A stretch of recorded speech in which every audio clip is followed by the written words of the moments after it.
오늘 이 예배 자리에 오신 여러분 일단 환영하고 또 축복하고요. 잠자리에 있지 않고 종각에 가서 제아의 종 앞에 있지 않고 또 술자리에 있지 않고 이 자리에 계신 여러분 주님이 굉장히 기뻐하셔서 이제 것보다 만 배로 여러분에게 갚아주시고 새해에는 더욱더 정말 활짝 길이 다 뚫어지고 열려지는 놀라운 축복의 은혜 여러분 맛보시기를 주님의 이름으로 축복합니다. 예, 오늘 그래서 주님이 주시는 말씀은요. 회개가 회복을 가져옵니다 라는 말씀입니다. 여러분 올 하반기부터 그 코로나가 조금씩 이렇게 잦아들면서 일상이 하나둘씩 회복되기 시작을 했습니다.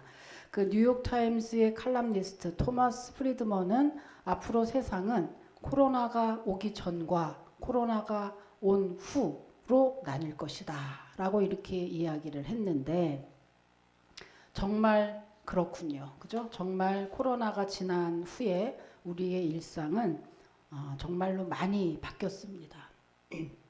그리고 특히 그 중에서도 교회의 예배 모습은 코로나 이전과는 전혀 딴판이 됐죠. 그 비대면이라고 하는 예배, 새로운 예배 방식이 출현을 하면서 예배의 모습이 완전히 딴판으로 바뀌었습니다. 그 비대면하고 교회의 원리는 상충이 되지 서로 맞지 않기 때문에 이 비대면 때문에 교회가 영 회복을 못하고 있는 그러한 실정에 있습니다. 이제 우리가 한 50여 분 정도 지나면 2022년은 가고 이제 2023년 새해가 옵니다. 예. 오늘 새해가 오는 송구영신 예배에 우리 청소년 대표로 우리 강연우가 혼자 이렇게 딱 왔잖아요. 참 얼마나 귀한 영혼입니까? 저 나이에 이 시간에 정말 박수 치고 싶지만 참 속으로 박수 쳐요 목사님이. 이제 2023년이 올 텐데 그렇다면 여러분 맞이하는 새해에 우리가 가장 우리에게 가장 필요한 것은 무엇이고 우리가 제일 먼저 해야 될 것이 무엇이 있을까? 무엇일까? 바로 회복이 아닐까요? 회복이다. 일단은 여러분 잃어버린 일상으로 인해서 낙심하고 불안하고 위축됐던 우리의 마음이 회복돼야 되겠고요. 그리고 무너진 우리의 신앙이 회복되어야 합니다. 여러분도 느끼시겠지만 그 코로나 이전에 우리의 신앙과 지금은 완전히 다르죠. 완전히 무너져서 헤매는 사람 많이 있습니다. 또 어떤 사람은 야금야금 갉아먹혀서 서 있긴 하나 속빈 강정처럼 그저 그렇게 서 있는 분들도 많이 있습니다. 우리가 이제 돌아오는 새해에는 가장 먼저 회복을 해야 될 텐데 문제는 어떻게 회복할 것인가이죠. 오늘 본문이 우리에게 그 해답을 알려줍니다. 오늘 본문은 구약인데요. 이 구약에는요. 이 본문의 배경이 뭐냐면 남유다가 바벨론에게 공격을 받아가지고 망하게 되죠. 그래서 남유다의 많은 사람들이 수많은 백성들이 바벨론으로 포로로 잡혀갑니다. 여기에 남아있는 그 백성들도 있는 거죠. 여기에 그 남아있는 백성들도 참 먹고 살 게 없어서 하루하루 근근히 살아가면서 정말로 버거운 삶을 살고 있고 또 거기 잡혀간 그 백성들도 뭐 바벨론을 상대로 해서 뭐 어떻게 할 수도 없는 그렇게 해서 그 바벨론을 상대로 어떻게 독립해 볼 수도 없는 그러한 정말로 절망의 늪에서 살아가고 있죠. 나라 잃은 서름의 모든 일상이 무너진 이스라엘 백성들에게 희망이라고는 어디에도 찾아볼 수 없는 그러한 실정이었습니다. 그렇게 절망의 늪이 깊어져 가고 있을 때 하나님께서는 뜻하지 않게 이스라엘에게 희망을 주셨어요. 바로 페르시아를 통해서 바벨론을 멸망시키신 겁니다. 그래서 그 페르시아의 초대 왕 고레스 왕을 통해서 하나님은 이스라엘의 바벨론 포로로 잡혀왔던 그 이스라엘 백성들을 이제 본국으로 귀환을 시키시는 거예요. 그래서 이제 그 덕분에 이스라엘 백성들이 바벨론의 포로로 잡혀갔던 그 백성들이 이제 자기네 나라로 귀환을 하게 됩니다. 그래 귀환을 하고 보니 딱 와서 보니 고국에 와서 보니 사실은 고국에 대한 그리움은 많았지만 와보니 뭐 황폐한 거예요. 참 정말 깝깝한 거예요. 먹고 살 길이 막막한 거예요. 그런 상황에서 이제 제일 먼저 그들이 한 것이 수룹바벨이라는 그 선지자를 통해서 함께 성전을 증축합니다. 성전을 좀 지으면 나아지려나 하고 성전을 막 짓죠. 재건을 합니다. 그렇게 해서 지었는데 그럼에도 불구하고 그들의 삶이 여전히 신앙적으로나 삶에서나 그들은 피폐한 삶을 살아야 했죠. 그렇게 해서 이제 이들이 1차 수룹바벨 중심으로 해서 1차 귀환이 있은 후에 80년 후에 오늘 본문에 에스라 선지자가 1700명을 데리고 다시 예루살렘으로 귀환을 합니다. 이게 두 번째 귀환이에요. 그리고서 이 에스라가 이 이스라엘 백성들이 성전도 있지만 신앙적으로 일상의 삶이 다 무너져 버려서 어찌할 바를 모르는 이 백성들에게 에스라가 개혁을 단행합니다. 그 내용이 7장에서 10장까지 나와 있는 거예요. 개혁을 단행하는데 그 개혁의 내용이 뭐냐? 바로 회개였어요. 회개였어요. 그 에스라 한 사람이 회개 시작을 했죠. 성전 앞에서 에스라가 회개하기 시작한 거예요. 백성들에게 회개를 시킨 게 아니고 자기가 먼저 성전 앞에서 회개하기 시작을 했어요. 그랬더니 이것을 보고 온 백성이 하나 둘씩 모여오기 시작하더니 온 백성이 다 회개하면서 그 회개 운동에 동참을 하더니 결국에는 온 백성이 회개하는 것을 보고 하나님께서 이스라엘에게 회복의 은혜를 내려주셔서 결국에는 이 회개 운동을 통해서 이스라엘 전체가 회복이 되는 그러한 분기점이 됩니다. 오늘 이 본문을 통해서 우리는 교회가 회복하는 우리 일상도 뿐만 아니라 내 인생도 뿐만 아니라 교회가 회복되게 하는 비결 두 가지를 오늘 본문을 통해서 우리가 알 수가 있습니다. 첫 번째는요. 지도자가 회개할 때 회복된다는 것입니다. 참 제 입장에서는 참 괴로운 말씀이죠. 그러나 피할 수 없는 사실입니다. 지도자가 회개할 때 공동체는 회복된다. 가정에서 가장이 회개하면 가정이 살고 교회에서 목사가 회개하면 교회 공동체가 살고 나라에서 위정자 대통령이 회개하면 온 나라가 사는 역사가 일어난다고 하는 것이죠. 지도자가 회개할 때 공동체가 특히 교회가 회복된다는 오늘 말씀입니다. 그러면 왜 지도자가 회개할 때 교회가 회복되는 그 은혜가 임하게 되는 걸까요? 여러분 계시록에 보면은요. 마지막 날에 심판주로 오신 예수님이 이제 예수님이 그 7별을 손에 주시고 7 촛대 사이를 거느신다는 그런 내용이 나옵니다. 여기서 7 촛대는 교회고요. 7별은 곧 담임, 주의 사자라 그러죠. 담임 목사를 의미합니다. 그러니까 한마디로 무슨 말이냐면 담임 목사를 주고 그 교회를 사이를 운행하신다. 다시 말하면 교회의 흥망성쇠는 우선적으로 담임 목사에게 있다는 그런 의미입니다. 그것이 흥하든 망하든 제일 우선적인 것은 담임 목사 때문에 된다는 거죠. 그게 뭐 할 말이 있겠습니까? 우선적으로. 그러면 교회는 잘 되고 안 되는 게 다 목사님 때문이네요. 그게 우선적이긴 하나 그렇지는 않습니다. 교회에는 담임 목사만 있는 게 아니고 같이 동역하는 중간 지도자들이 있잖아요. 그죠?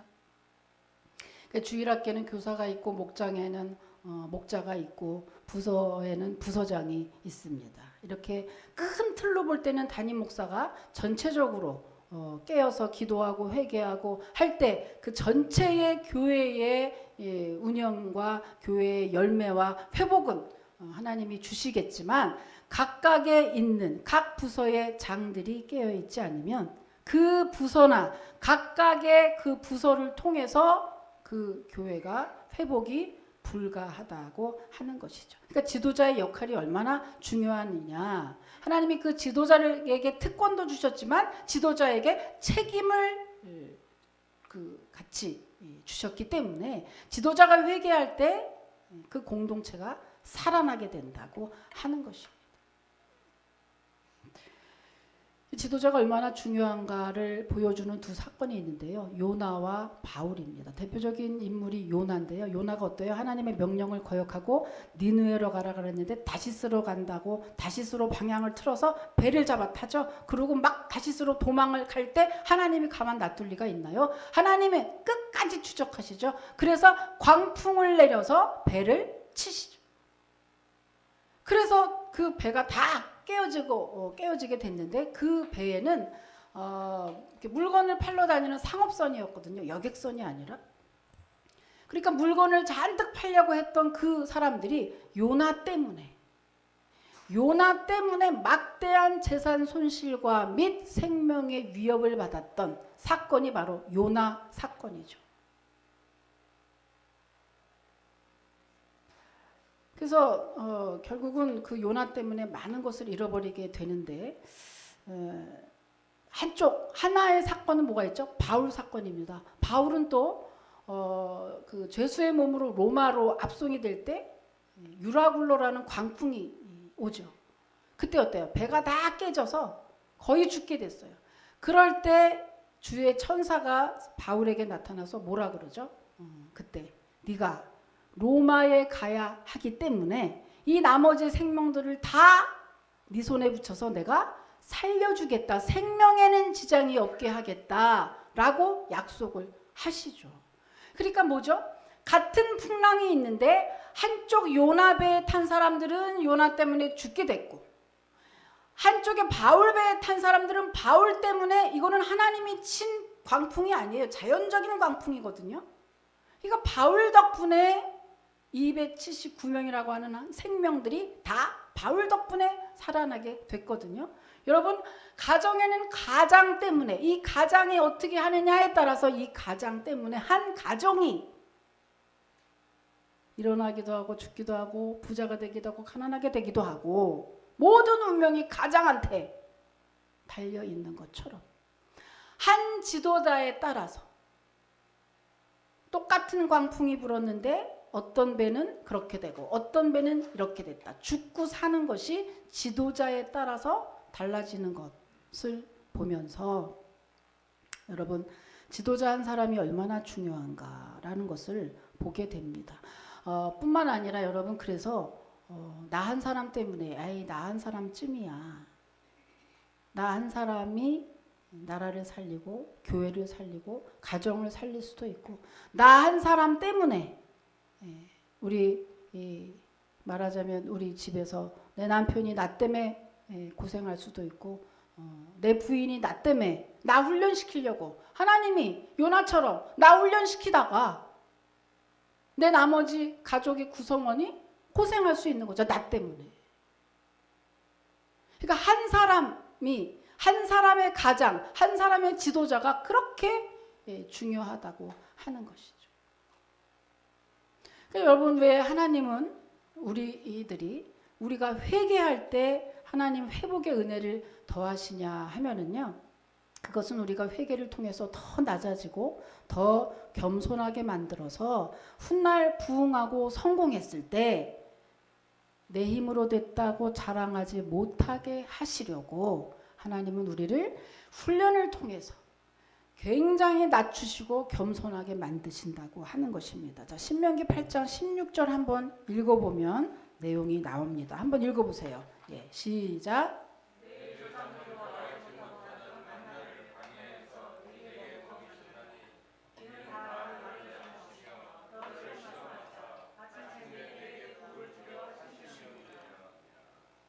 그렇죠. 복을 주시려고, 마침내 우리에게 복을 주시고 크게 쓰시려고 모난 우리의 인격을 다듬으시고 갖가지의 훈련을 시키시고 그렇게 우리를 다듬는 그러한 그렇게 하신다고 하는 겁니다.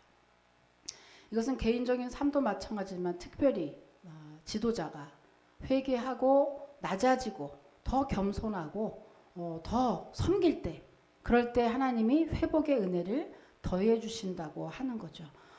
여러분 여기에는 거의 다 지도자급만 지금 계시는데, 여러분 2023년에는 저도 그리고 여러분도 늘 자신을 돌아보고 늘 회개하셔서 주님의 음성을 듣기에 아주 깨끗한 그러한 심령이 되기를 원합니다.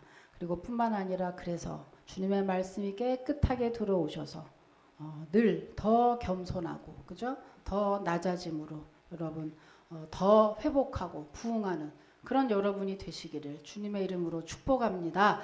자, 두 번째는요. 첫 번째는 지도자가 회개할 때 회복됩니다. 두 번째는 회복은 성전에서부터 온다고 하는 것입니다. 여러분 회개가 언제 하게 되죠? 회개는 언제 하게 됩니까?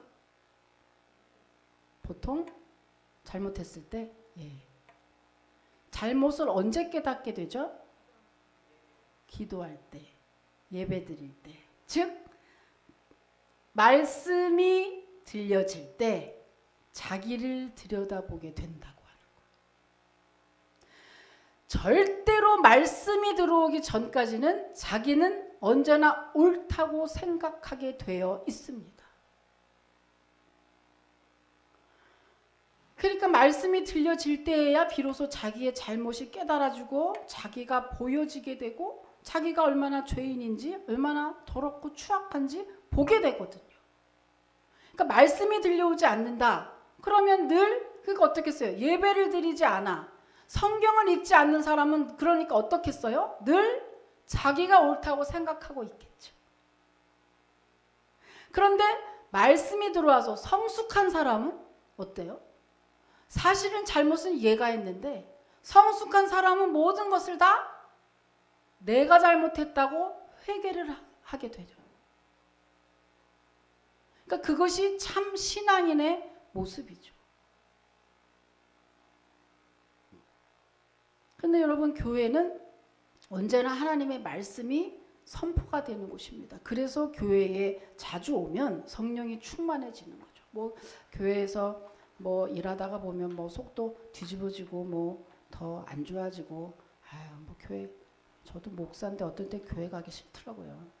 참 교회 가기 싫을 때가 있었어요. 시험 들면 다 똑같아요.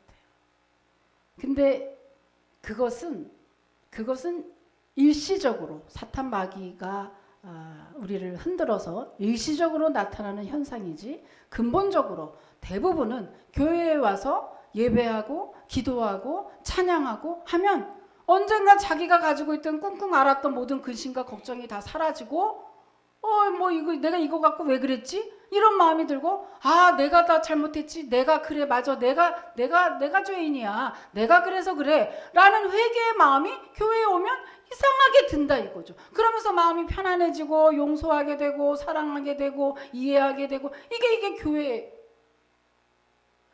오면 다 그렇게 된다고 하는 거예요. 왜 그럴까요? 왜 그럴까? 이것이 기분 탓일까? 아니요.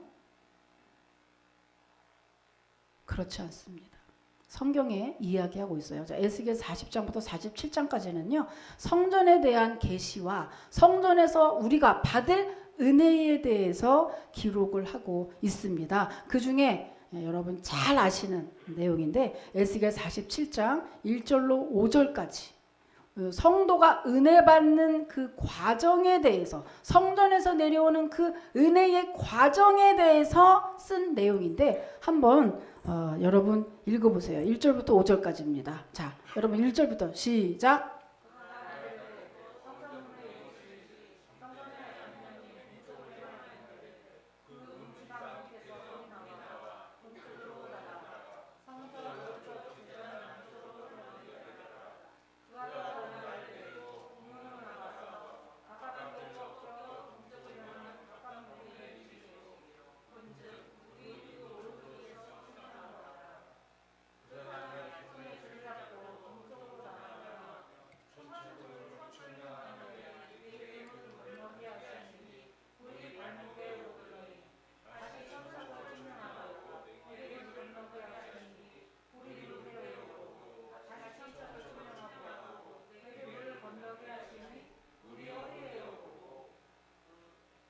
다시 천척을 측량하시니 물이 내가 건너지 못할 강이 된지라.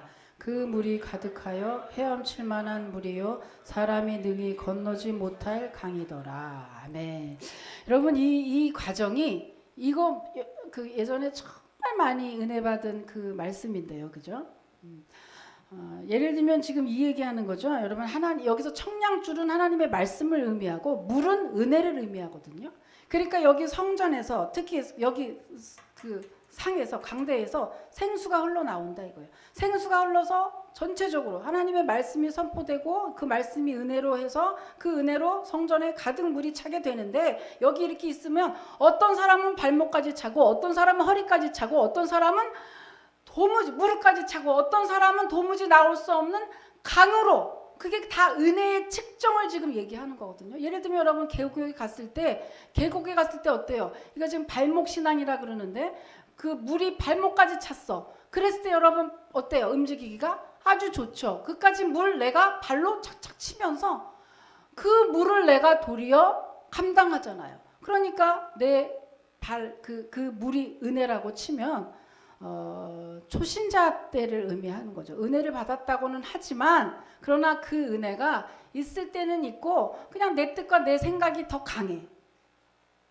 그러니까 은혜를 받았을 때는 좋았다가 은혜를 뭐 또 시험 들었다가 뒤집어졌다가 엎어졌다 뒤집어졌다 수시로 하는 거죠. 발목 신앙. 여러분 물이 무릎까지 오면 어때요? 무릎까지 오면 조금 발목보단 조금 버거워. 그래서 조금 진즉 것 같으나 그래도 무릎까지 와도 그래도 그 물쯤이야 하고 발로 그대로 막 다닐 수 있는 정도예요. 그것도 역시 마찬가지예요. 그러니까 아까보다는 조금 은혜가 좀 있어서 그냥 교회 자리도 조금 지키는 것 같고 주일도 많이 지키는 것 같고 뭐 은혜 때문에 뭐 손해 볼 때도 있고 이렇게 하지만 궁극적으로 어떠한 것이 자기가 감당할 수 없는 어떤 일이 생겼을 때는 여지없이 던져버리죠. 왜? 무릎이니까. 근데 허리까지 찰 때는 어떻죠? 물이 허리까지 왔다? 그러면 벌써 어떻죠? 벌써 걷는 게 벌써 달라요. 아까처럼 걷지 못해요. 그러니까 벌써 내 힘으로 갈 수 없는 상황이 된다? 자, 이건 뭐예요? 은혜가 많아서. 그 은혜가 많아서 웬만한 것들은 다 은혜 속에 씌려가니까 하나도 내가 신경 쓰지 않죠. 거기에 에너지 낭비가 되지 않아요.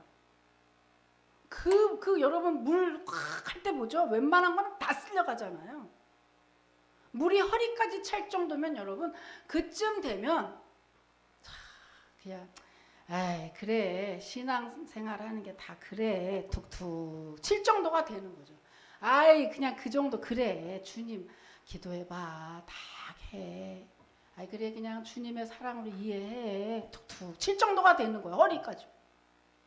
그러면 더 넘어가면 어떻죠? 강이 됐다? 은혜가 강처럼 나를 엄몰해. 입이 닫아지는 거죠. 여러분 은혜가 찰수록 입이 닫아지는 거 아시죠? 은혜가 많아질수록 이상하게 입이 닫아져. 그러니까 은혜가 강처럼 넘치면 그냥 초막이나 궁궐이나 주님 있는 곳이 천국이요. 그저 아무 말 주여. 아무 말 주.